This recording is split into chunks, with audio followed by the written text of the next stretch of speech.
عمل میں آپ کو بتا رہا ہوں آج کی درس حدیث کے اس درس میں، ایک ایسا عمل کہ ہمارے اکابر فرماتے ہیں کہ اگر کسی ریڑھی والے نے اس عمل کو کیا تو اللہ نے اسے بھی غنی بنا دیا،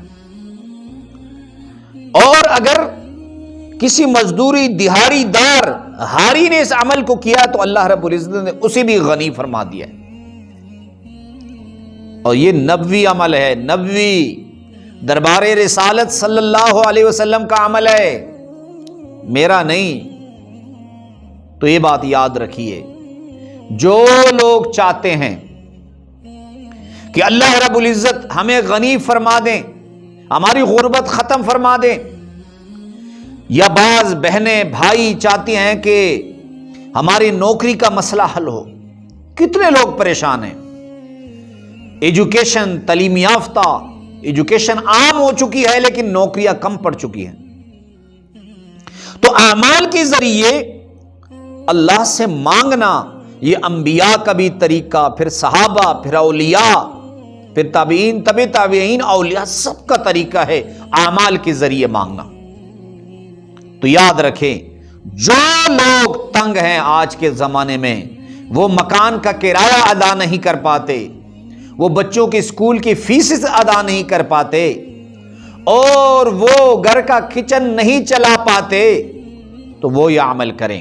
اور عمل کیا ہے؟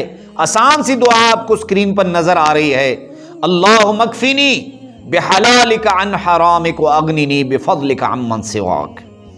مختصر سا عمل ہے، اس کو آپ نے کیسے پڑھنا ہے؟ ہر نماز کے بعد 7 مرتبہ آپ نے اس عمل کو کرنا ہے، 7 مرتبہ آپ نے اس عمل کو کرنا ہے۔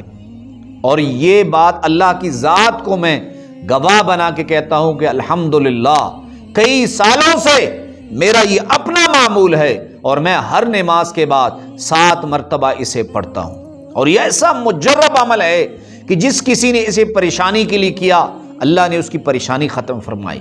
جس کسی نے اسے نوکری کے لیے کیا، اللہ نے اس کی نوکری جو ہے وہ دی اس کو اپنی تعلیمی قابلیت کے مطابق۔